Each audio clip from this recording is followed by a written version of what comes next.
So here we are. We're talking TMNT, Ninja Turtles, and everything that is about that entire universe. And if you think you're a TMNT fan, well, I got news for you, because you're probably not the ultimate fan. But after you hear from my guest today and you check out his new project, you might be that much closer to being the ultimate aficionado for everything TMNT, even more so than his previous project on TMNT. I am joined by my good friend and colleague, Isaac Elliott Fisher. Welcome to the studio, my friend. How are you doing, and what is kicking in your shell these days? Oh, Rob, it's great. I just put my kid down for a nap. The house is quiet. The other two are at school. Good to see you, Rob. It's fantastic.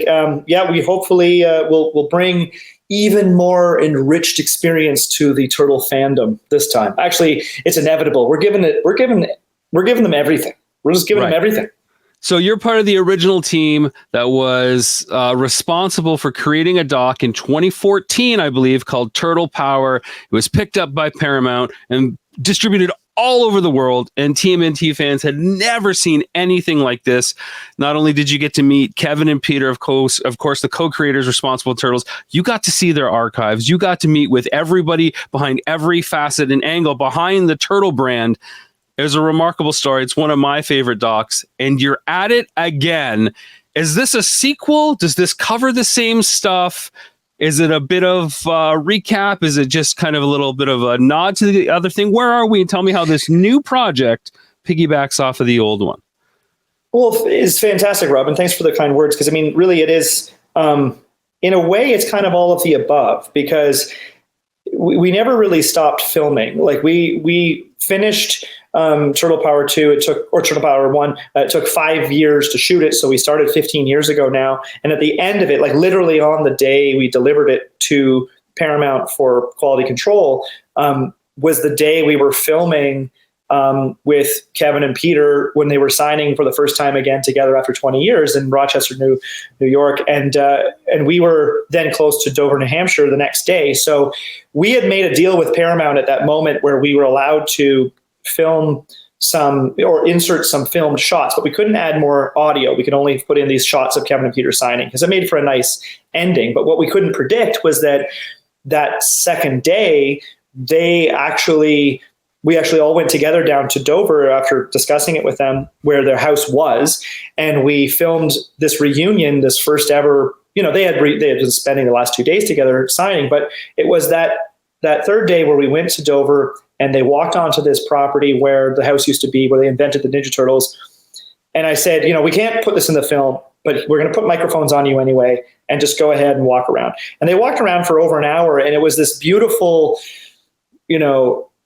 like reminiscing about everything. And from this is where the kitchen was, where we invented Shredder, and you got married right here in the backyard. And there was this moment where Peter says, it occurs to me, Kevin, that I haven't spent more than 2 minutes with you for 20 years. And here we are. And they were, reliving this moment. So it was at that moment that we're like, well, what do we do now? Like, there's a whole bunch of stuff we couldn't fit in the first documentary. The franchise just kept going. Obviously, that was, after the sale to Viacom, and the Paramount movie was coming out that year, and the 2012 show had been going for a couple of years. So there was more Turtle stuff happening. So we just said, you know what, let's figure out a way to keep filming and see what happens. And then we always intended on it being a sequel. But there, for a long confluence of events that are kind of boring and ridiculous and Hollywood, silliness, we just ended up not landing a deal that made sense as a sequel, which is a difficult thing to sell for a doc, as you know. And we were an early pop culture doc, as were you, where there's not a lot of people doing the pop culture thing. And now there has been a ton of pop culture docs, and you don't say. We're on the other side of an enormous amount, and streamers just don't know what to do with them anymore. But the fans, I think, still want them. So this time, that's why we're saying, okay, it's not just a sequel.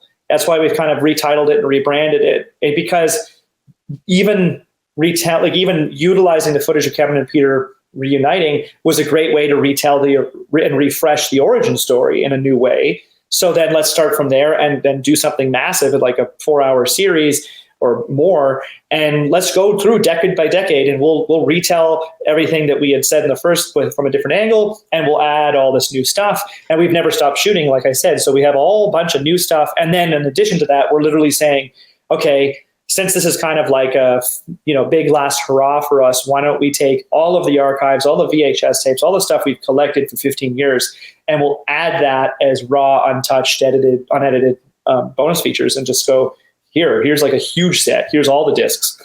So if I'm hearing correctly, it's not like you guys, you and of course Randall and Mark, your co-conspirators, said we should do another Turtles doc because we had so much fun doing it again. It's just that you never really stopped in the first place. You were cut off because of your business deal. But behind the scenes, you just kept filming thinking, well, we'll find a use for this. And we're still following the story, as is often the case with many documentaries. Exactly. Yeah. And I mean, there has been other docs like Video Game, the movie had a sequel that was kind of unused stuff that, sometimes you can do that. In this case, it was like, well, Turtles has never stopped happening. So, it was a shame that we couldn't literally fit it into an hour and a half movie, all of even what had happened up to that point. And when we released in 2014, that we were like, well, we still have, 2 other live action movies we hardly touched on. We have the 4Kids series we hardly touched on, all of these things that even happened within that time frame. And we thought, why not? Let's just go back in, refresh it. Let's do it all over again and make it even bigger. So Turtles is one of the few rare properties that not only covers like the 4 key pop culture corners of like comics, cartoons, toys, and movies, but it also goes into the world of video games. And that's very hard for any IP to cross all 5, let alone do 4 well. But Turtles does it incredibly well. There was some mention of TMNT, the video game, the original NES one, and I think some screenshots of the arcade game in Manhattan and the very first Turtle Power that you guys did. Are we talking more TMNT video games at all in this new 4.5-hour version? Come on. Even just this year, there's been 3 Turtle video games with a 4th one on the horizon that has been released for consoles. Give me the gold. How much gaming coverage are we getting? That's a tough one. Somebody else asked me that today, and I think that the sad reality is that no, we didn't have and still don't have a ton of content recorded already from a video game. Because as you know, as somebody who does docs on video games, so often, well, almost all the time, these video games are produced overseas, especially the older ones. The Konami video game or whatever. So it's difficult for us to say go nail down the video game designers. I mean, that's literally. We've done that. We've done that in other films, but it's jumping over the ocean. So it's not impossible. We did cover in content we shot in the first time around. We covered the people who had produced the Smash Bros. Game. I think that was in 2009, 2010. Maybe it's later than that. But anyway, we did cover that point with the developers and stuff like that at the time. But I think that the more accurate answer now is that where we are lacking, whereas before we always restricted ourselves by saying we don't do narrators, we don't have a host, we're going to only cover the things that we can actually get the interviews for. This time we're changing that paradigm, and this is sort of something we're actually developing right now as we're doing the campaign. We're actually saying to ourselves, wait a minute, we can cover this. This is different. It's different. We're doing. I am laughing, folks, because I've been on the other side of that wall. The conversation. Isaac, Randall, and Mark were again my co-conspirators when we all made the He-Man Power of Grayskull. Exactly. And one of the first conversations we all had was, "Here are our rules for making this," and it was like, no narrators, rules, no problem, no narrators, no hosts. We're not putting ourselves in this whatsoever. Because it was like every single tenet that I believe in, because it's about addressing the content by any means necessary. Yeah, exactly. For fear of not addressing it. And that's where we're going now, where we welcome to the fold. So that's where we're diving in to that idea of going, let's not cover something just because we don't have the interview. Because in the past, I love this. We were always worried about that position in the past of going,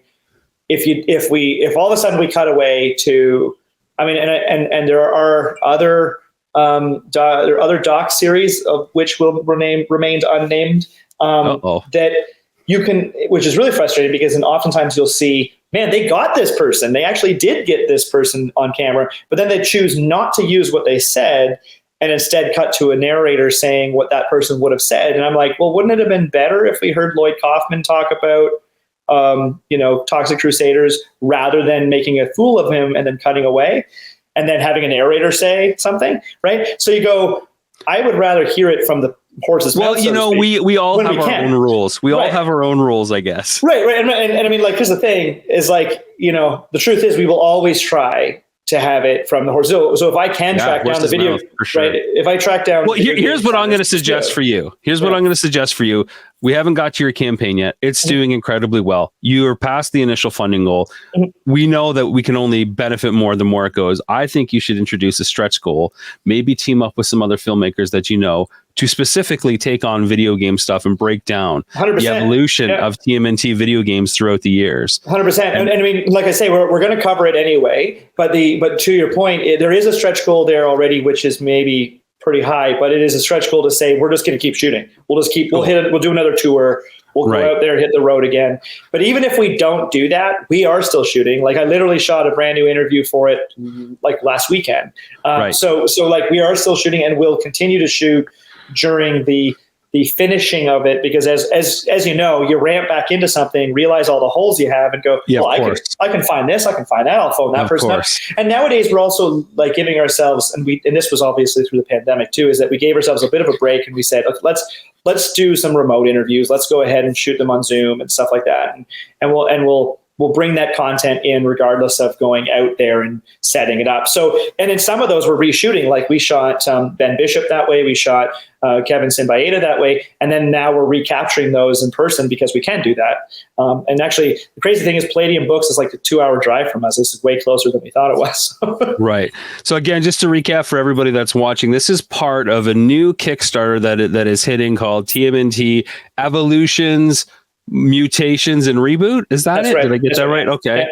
Wow, got that. And it's your chance to own all this footage that we're talking about, but it's not just the footage. There's a book component. There's a toy component. We're going to get into that a little bit more. Again, this is your chance to become that much closer to the ultimate aficionado of everything TMNT, all those different corners that make the universe that never seem to stop since the initial comics in '84 to now. I think now I kind of said that, but I don't know. How soon are you guys stopping, or when does it stop? Or will you just continue to make segments and modules forever because the franchise isn't going to end? Like, are we going up? Are we going up to like Mutant Mayhem and beyond, and the new Paramount series that has followed the film? Or the old answer would have been that we hit walls when it came. I mean, we've hit walls in the past. Like when we did the first one, while we were delivering in 2014, we're like, well, the Ciro's 2012 show had already obviously been going for 2 years. They literally put the barrier up and said, you cannot come in here. You're not allowed in. You're not allowed to shoot this, which was really jarring because we had spent that first couple of years inside on the other side of the rope, so to speak. And then all of a sudden, once the Viacom thing happened, the door was closed, can't be in there. At the end of that, all of a sudden, at the end of that 5 years, they went, you know what?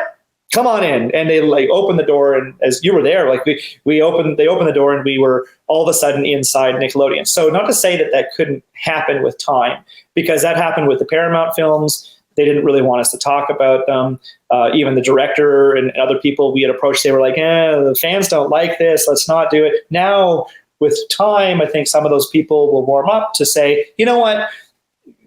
Maybe it wasn't critically that great, but there is a whole generation of people to which that film is their definitive Turtles. So there's nothing wrong with going back and talking about those things now. So I would say the long answer, short answer is that we came up when we finished, say, the sequel, we came up to the beginning of Rise. We had started shooting all the first development of Rise. And then that's where kind of our initial development ended.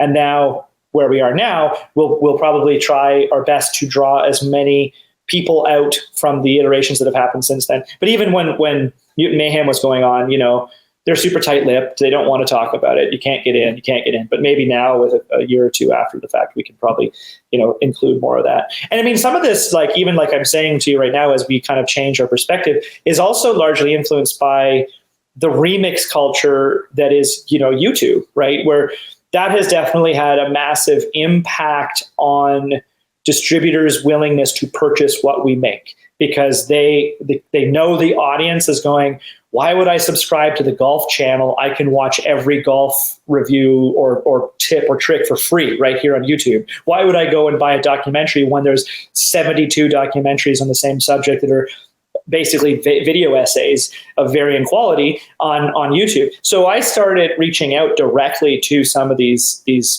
remixers on YouTube and saying, let's work together. You're using the footage from our documentaries anyway. I'm about to dump onto the world literally our raw content. So if you're a Turtles YouTube remixer, you're about to get a landslide of things that you can pull from. So I started saying, about to become one. Yeah, or you're about to become one. So I basically said to them, let's work together. Let's research together. Let's talk together. Let this street can go both ways, because I can say to them, listen, we're coming out of a sort of quote unquote traditional way of film production distribution. That model has shifted. We're utilizing crowdfunding as a way of delivering all of this over to directly to the consumer. So let's work together on reaching that audience, which is a hard thing to do now.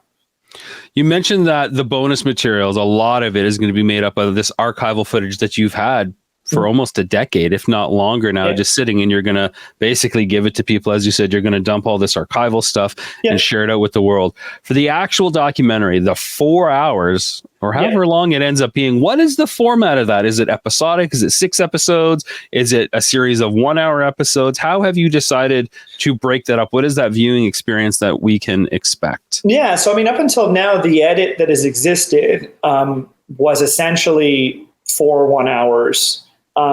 That 60 minutes or like a TV 45? They were kind of 60-minute pieces that we were trying to push into to streaming. But of course, even when we make them, as you make these films, you kind of make this great big giant thing, and then you whittle it down and condense it down. So we had actually condensed that down to a 90-minute to say, here's a 90-minute follow-up that covers this.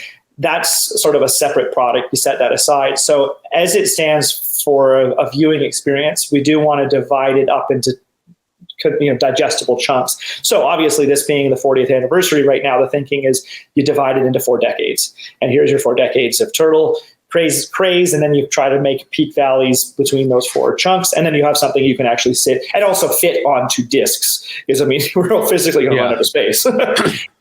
That is a hard limitation when you're trying to bring something to the fans, when you're up against that technological limit, unless you go to like a 50 gig Blu-ray, and then it's double the cost for you. And then you don't want to have to pass on that cost to fans, because then they're starting to look at the remixers.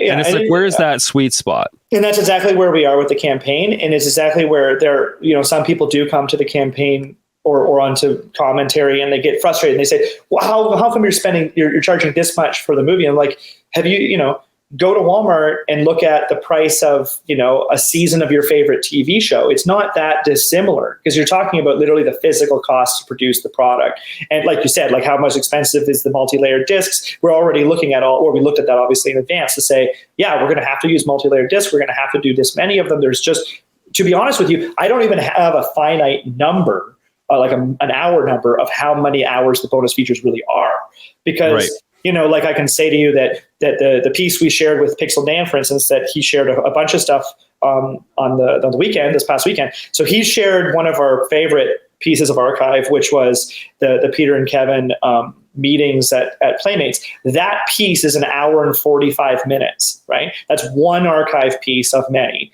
He shared, I think that whole episode was maybe 25 minutes, and he was talking in there as well. So maybe he shared a bit more than we ever have. In our documentaries, within the context of a 90-minute or 4-hour film, we might only use 4 minutes, 3 minutes, maybe less. Sure. So even that 1 hour, 45 minute one thing is going to be one of a stack of things that will be on all these discs.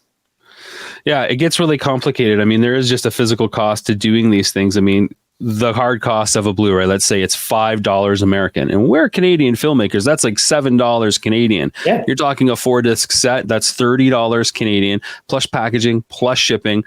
And that's just that's just to get the physical thing, let alone the time to create everything. The 15 years of work. The sounding, 15 years, all of that stuff. So, it's hard when you say, okay, this thing is going to cost $60 American, 80 to 90 Canadian dollars.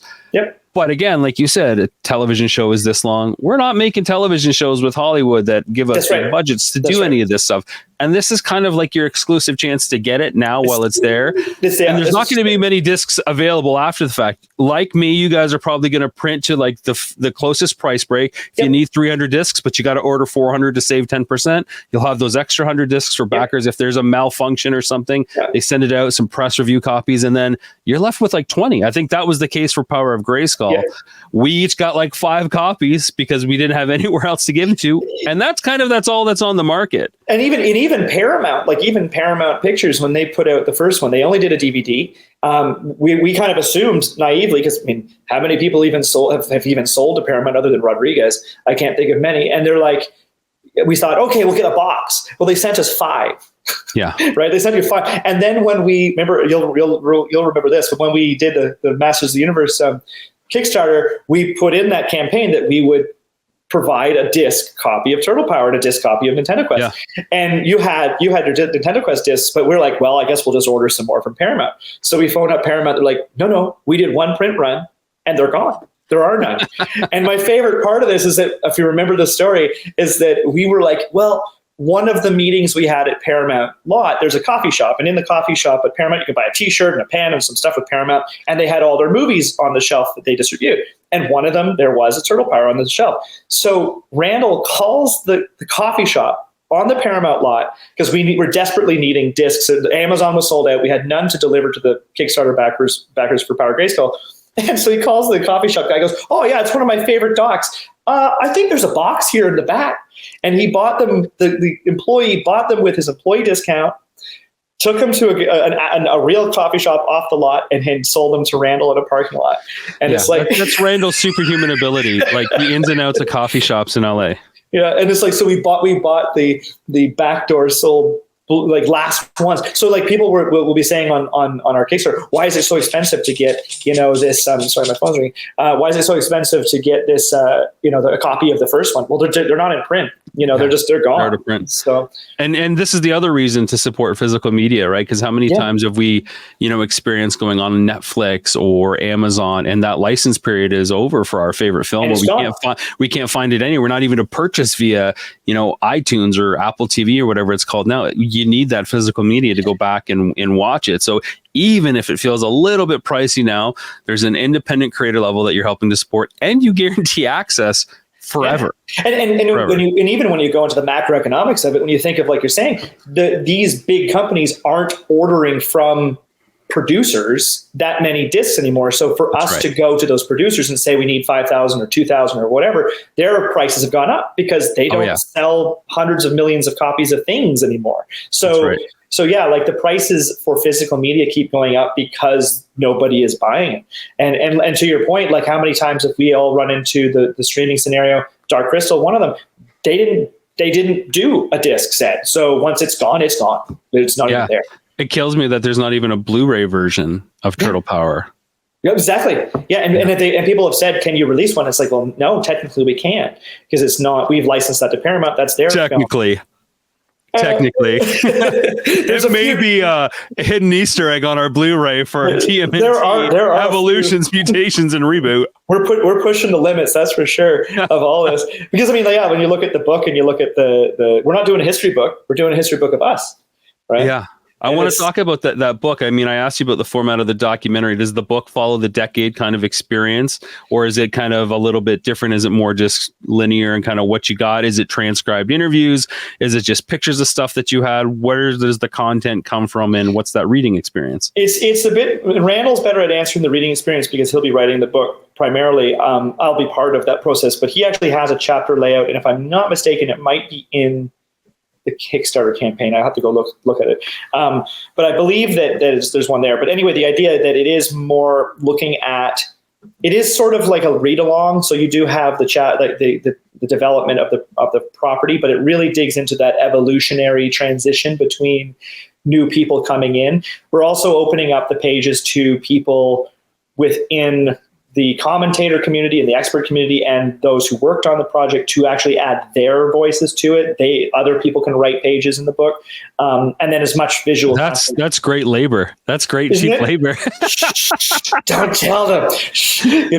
Yeah, we're inviting you in. You can write pages here too. Then you lots be of part of the pages to fill, process. guys. There's no better way to be part of the process. There isn't. Published in an official book. Yeah, exactly. I mean, and quite frankly, a lot of these people, like people like Pixel Dan and other people, they've had amazing experiences like we have, looking at it from the inside and connecting dots and have opinions and perspectives on and critiques or whatever on how these things work. So their voices, I very much welcome that, because it's exciting to be able to bring that on. And I mean, quite frankly, it's a coffee table book, so you want it to be visual. So, we're going to go out of our way to go even beyond the archives we've collected, and the stuff that we can print out of those, and go. What I'm really excited about is to dig into just even physical product. Like, it's fun to have a book of where huge chunks of it have here's the cover of the cookie box, here's the cover of the cereal, here's the cover of this packaging. I love that stuff. I have whole books full of just marketing material from the 80s. Yeah, the odds and ends, the hodgepodge, the corner the process. Everybody's seen a Ninja Turtle figure, but have you seen a Ninja Turtle bottle cap opener? Exactly. And the package it came in and the edges around it, and I love the idea of even going and scanning the internal catalogs from Playmates, and not only just showing the pages, but see the edge of the page and feel, you know what I mean? Yeah, absolutely. The tangibility of it. So that's another big element. And then of course everybody loves a coffee table book. I mean, I've got too many that I'll never even have time to look at.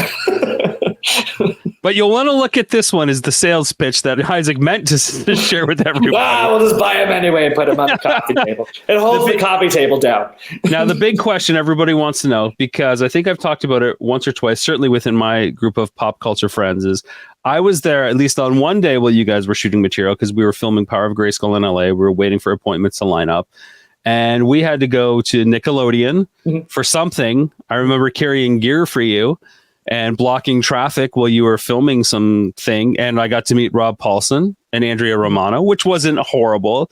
And then after that, you guys interviewed Greg Sipes at his place. I think it was in Venice Beach. Weren't you there with us? That's it. Yeah, I was there for all that. So what everybody wants to know is, am I getting a production assistant credit on TMNT Evolution, Mutation, and Reboot?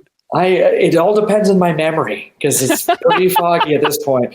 It's if I remember to fit everybody in there. The truth is, Rob, I mean, obviously, yes. But the truth is, there are many people, and I actually do honestly feel bad for this. There are many people who have shared and sent stuff. And look at this, I have a script scan, and they'll send me something. I'll be and they'll say, "Can I get a mention?" And I'll go, if I remember, send me an email someday and remind me. I literally do have. I literally have my notes in my phone, Apple Notes, because I know that'll transfer from phone to phone to phone, because there'll be 3 phones by the time a 5-year project is done. Notes. And it's literally just a thank you note for this project. 100%. And I just keep adding to it so that I do my best not to forget that. But I know exactly what that's like. Yeah, it's a feeling of oh man, everybody's helped so much, and you feel like that you're standing there going, I just can't remember how to thank all of you and all the people I forgot to mention. Yeah, so it's true. I mean, and Greg Sipes, he still lives there in that just amazing glassware in his place. It's incredible. There's so many stories, man. But okay, side note, I have to say this one. This is ridiculous. I don't know if you saw this online. There was literally an unfortunate scenario happening 2 or 3 doors down at a retail store right beside his place, because he lives right on the beach. And there was police with guns drawn. And there was this news footage, and he's in the background sitting on his front porch thing, meditating. Of course he is. And all pointing these machine guns right beside him. He's like, yeah. Michelangelo, aka Beast Boy, and so many other characters is just in the zone there. In the zone. It's beautiful. Anyway, so and we do have a string of voice actors doing their impression of Greg Sipes' voice, which is fantastic. Kevin. I'm going to forget his name. Kevin, who did Michael Richardson, who did the voice of Shredder in the show. Yeah, and he does a great one. That's awesome. That's awesome. So the last one we haven't covered. I know we got to. You want to wrap this up in 30 seconds, but we haven't talked about the toys yet. Well, I was going to ask you about the toys, because you got some really exclusive, figures that I had never seen before, and I thought I knew a lot about TMNT and Playmates toys. What do you got there? What's going on with this, and how did you get them, and how do I get my hands on them? Well, basically, the idea was with the book and the toys was to do something to for lack of a better term, totemize the project to bring something physical more than just the film. And the book is a nice way to collect something for it. And of course, the toys are an awesome tie-in too, because it ties into the other side of what I've been trying to do for the last 6 years. Is I've been developing a toy manufacturing company idea inside the toy store and toy museum that we have here in rural Ontario. So it tied in really well. Now, admittedly, it's a bit of a jump into we're going to do articulated action figures, but that was like, you know what, let's do it. The challenge is on. And through our, built connections, like over the years, I stayed in contact with Steve Varner, the original sculptor of the Turtles, quite a bit, because he was helping me develop other toy lines that we're doing. So I said to Steve, why don't we do some exclusive action figures for this campaign? And specifically, let's pull out of the archives these drawings that we uncovered when we did the first Turtle Power, which were alternative bad guys, because basically Playmates, when they were pitching internally, wanted to make all of Shredder's henchmen humans. And they were toying with the idea of doing other mutant characters as good guys. But it was Peter who kept saying, listen, I really do think we should do the bad guys as mutants. And in that one sort of day of footage that we have of them at Playmates, he kept saying it, and he kept sort of repeating it. And he was actually drawing a punk warthog and a punk rhino in his book. Pixel Dan has shown some of that stuff now that is all in this archive material.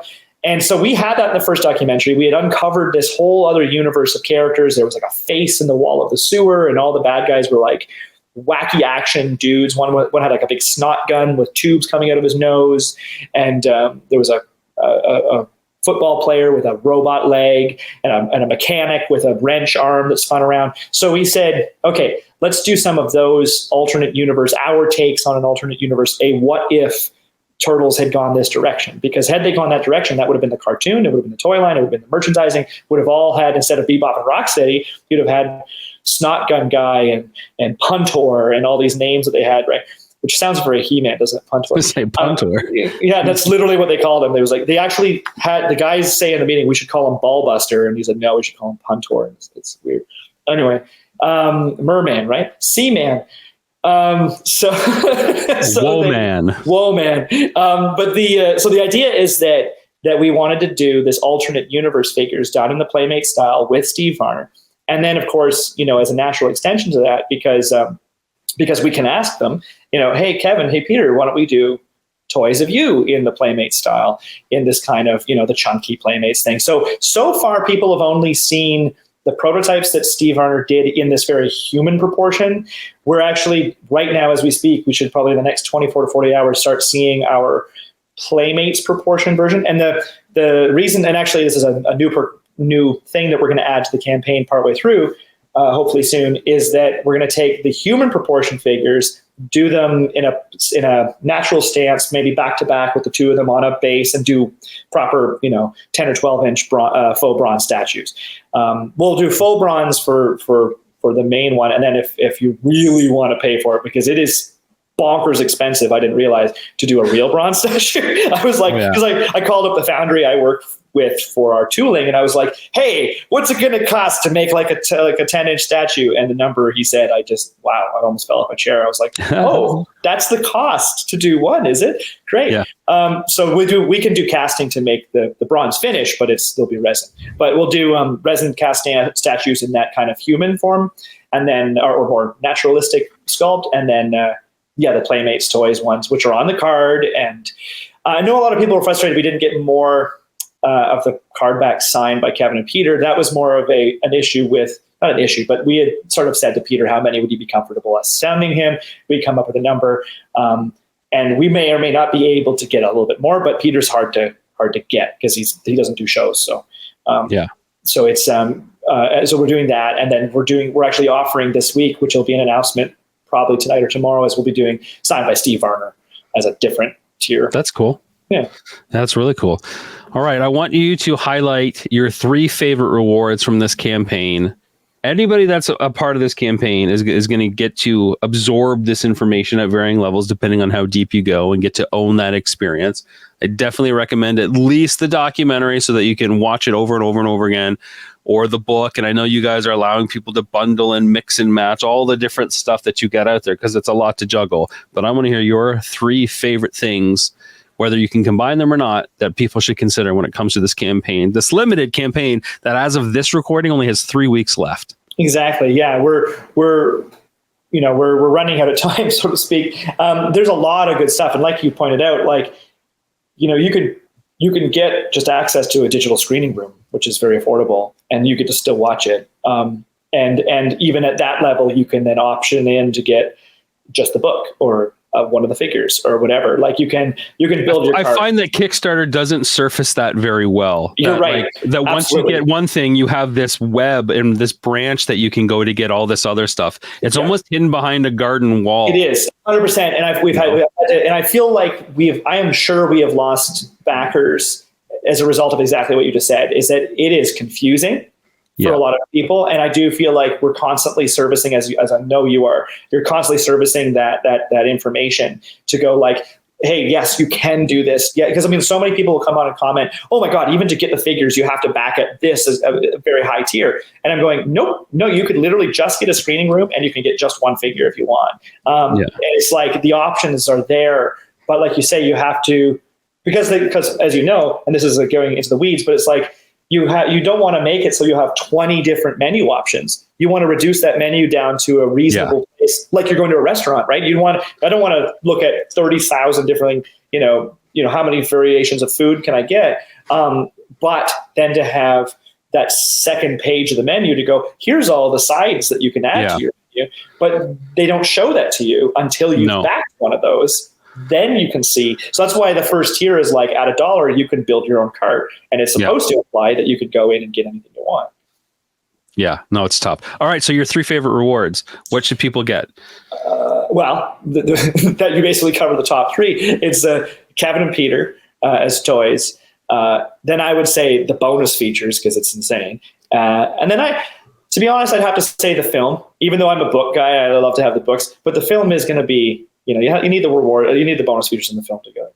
That's awesome. And when you back the Blu-ray, you get access to the digital stuff as well, like the digital bonus materials and the digital film, or just the digital film? If you just get the movie, we've actually this week we're going to add the option to get, because it's convoluted. So yes, we were actually trying to figure that out yesterday, where it go, okay, if you just buy the Blu-ray on its own and you don't want to buy the ultimate Blu-ray with like 27 discs, but you want the access to the bonus features, you can now, as if I think tomorrow or whenever we set it up, you'll have the Blu-ray, and then you can do digital access as an add-on to the bonus features or the multi-disc set.